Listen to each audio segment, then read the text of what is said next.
Ms. Kuzor, thank you for joining me and for us to do your post walkthrough conference. Thank you for coming in and talking with me.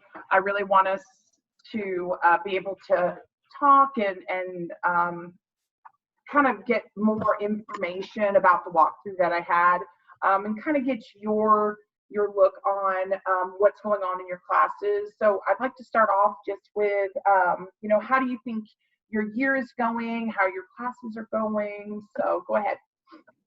This year is actually going really well. We're kind of warned about this class, about how tough they were, how resistant to learning, just the behavior, and I got the good bunch. I have great kids.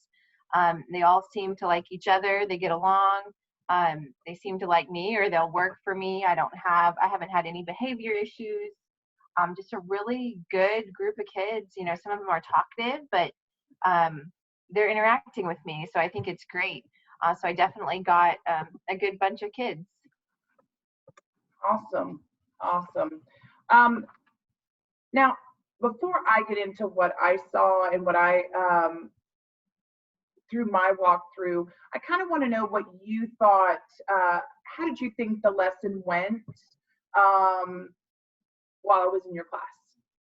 I thought it went really well. We are working through this tone, the activities on tone, and just trying to pick a topic to get kids really interested. I think that they really enjoyed learning about Malcolm X and had some connection with that.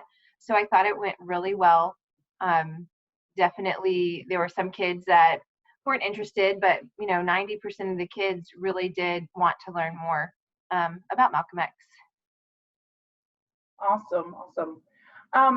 So while I was in your room, what I really liked seeing was just how organized your class was.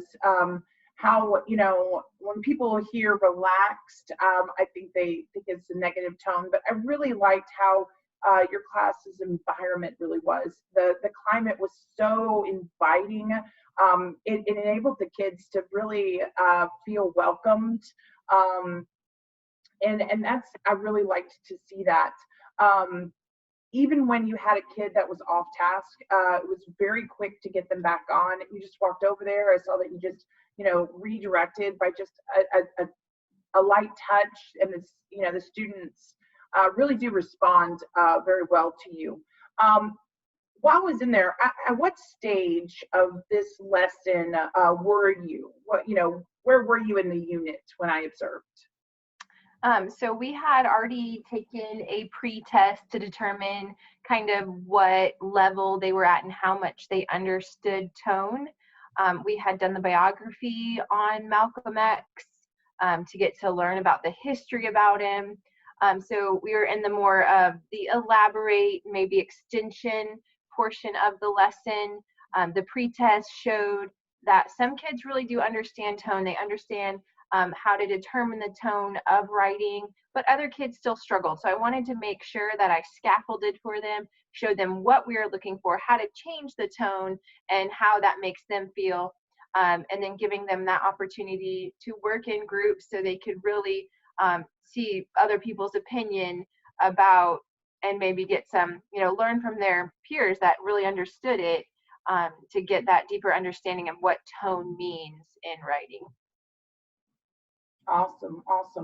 Now, as I was saying before, how did you build such a relaxing environment in your class? How did you get those kids to be so engaged in what they were learning? So I think that just comes from experience. When I first started teaching, I really struggled with getting through everything. So I made it very, kids had to be quiet and they had to come in, they had to sit down, and you learn that kids don't always respond to that. And the diversity that we have at our school really lends to, trying to learn how to find that common ground and have that mutual respect for each other. And I find that the more respect I give the kids, and sometimes I'm a little bit more lenient and I can allow them more choices in my classroom, and they really do respond better. And that way we can have that open line of conversation. where every day the kids come in, they're comfortable, they know that I'm going to respond to them, and I get that back. Awesome, awesome. Now, the whole class started off with the teacher-student interaction, which was great. I felt like the kids were definitely engaged with you. It wasn't a one-sided conversation, which was amazing to see. Then you went into group activities. How do you monitor when your students are in groups? How do you monitor that it's not just one person working and the rest sitting there? How do you get them all to be involved in group activities? Well, the one thing that I like to do anytime we work in group work is I have task cards.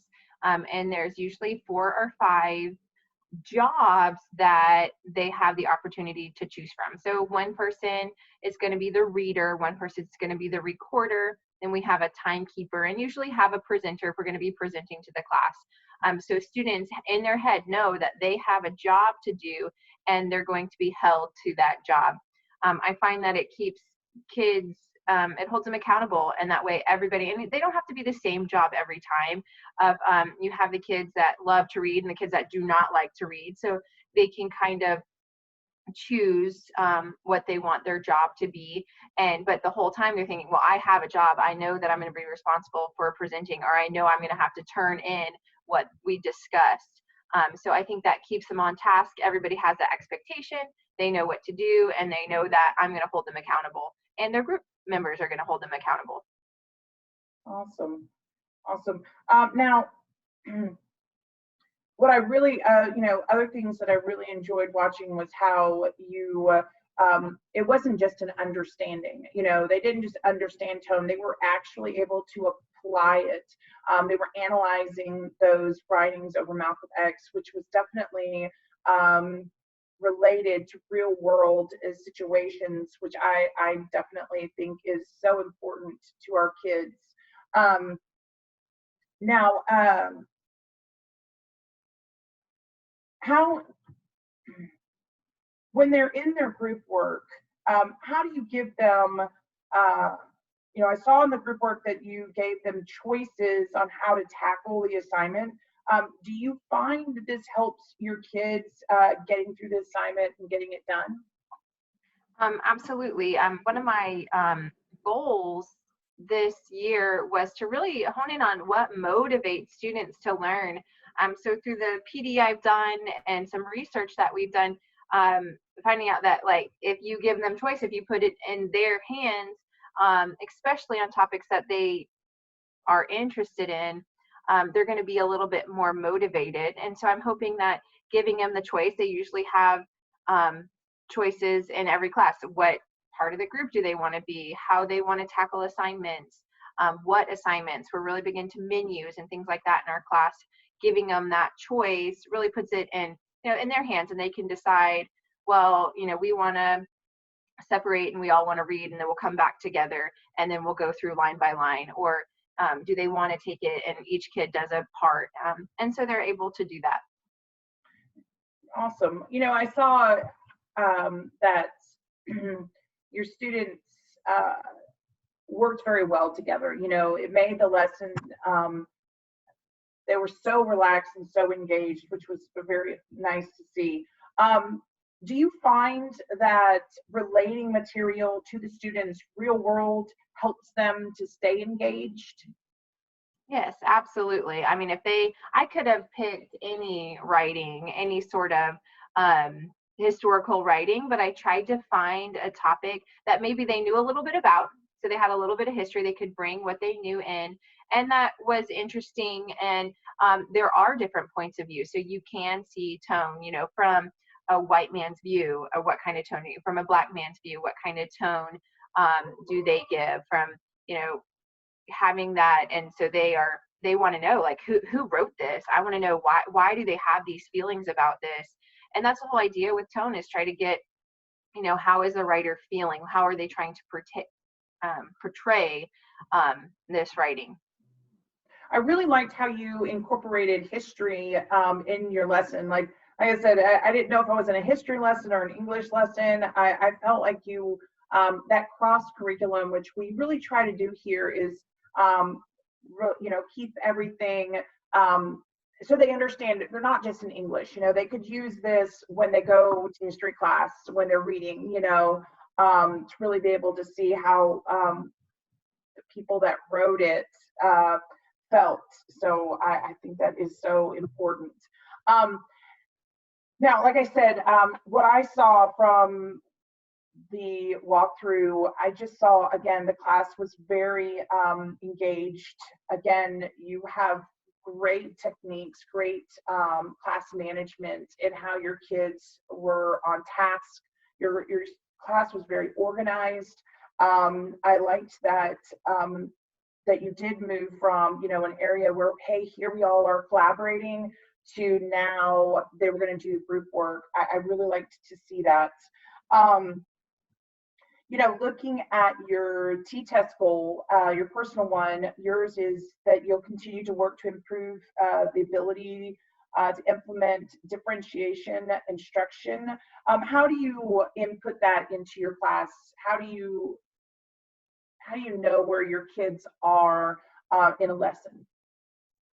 So a big part of that I found that pre-testing is essential to kind of see where they are in regards to what we're learning about. So with tone, we took a pre-test, and I had some kids that really understood. They could pull the tone out of, they could read, they could comprehend, they could summarize, and they could tell me what the tone was. And then I had other students that were still struggling.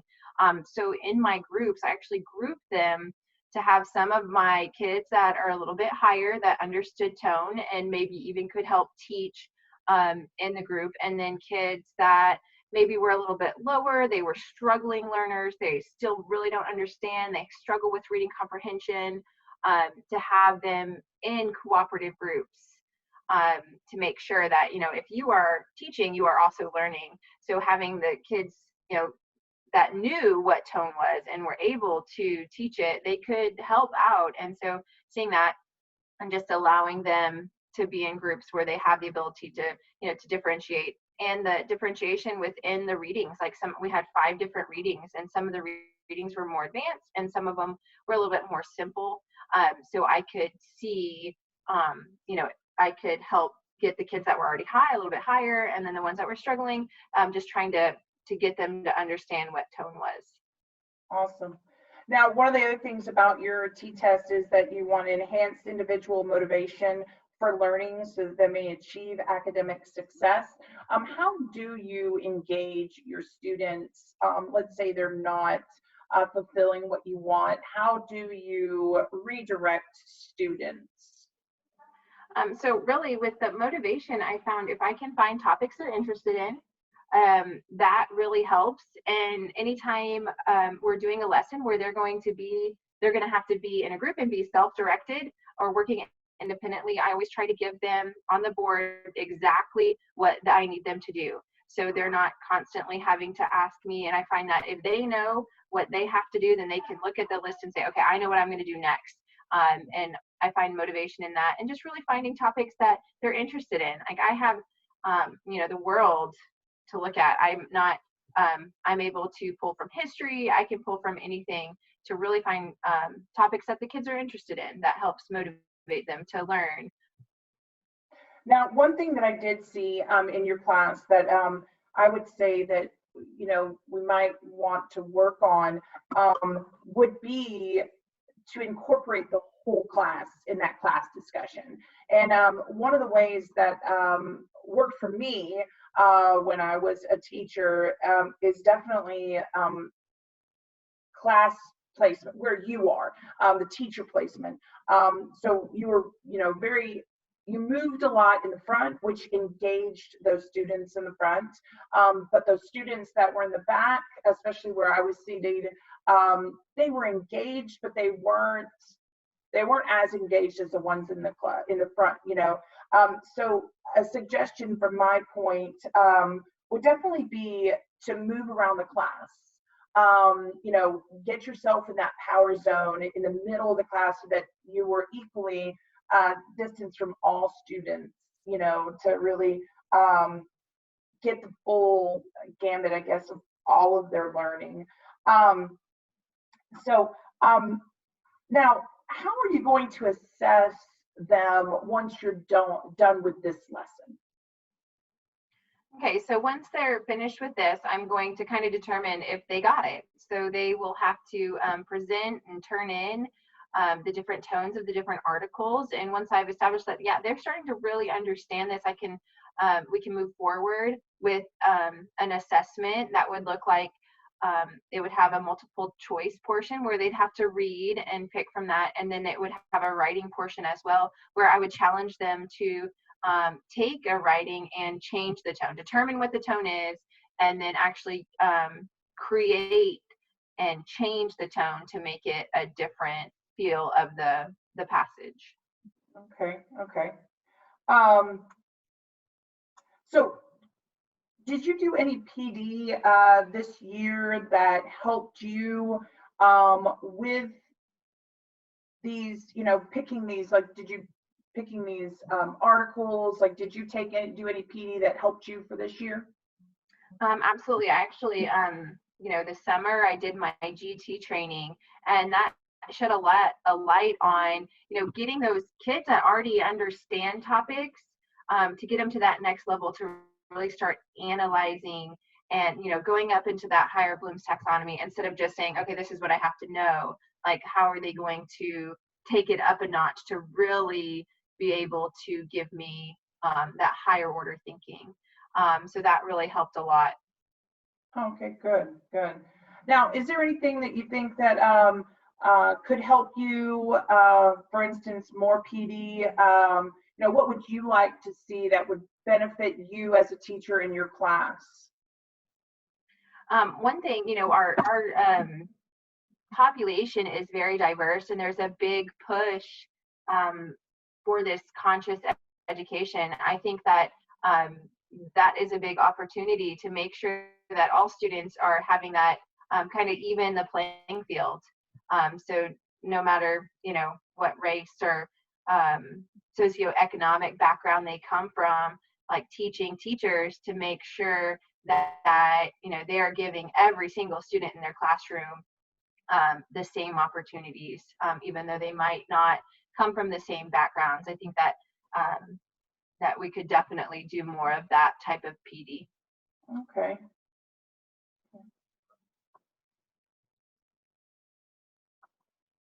Well, like I said, when we started this, I really enjoyed your class. Like I said, there was many times that I stopped really thinking that I was in a class to observe, but I was learning so much just by watching the kids and seeing how engaged they were with the material, and just how I could tell you understand the material just as much. You're prepared. You could tell that I loved how your objective was on the board.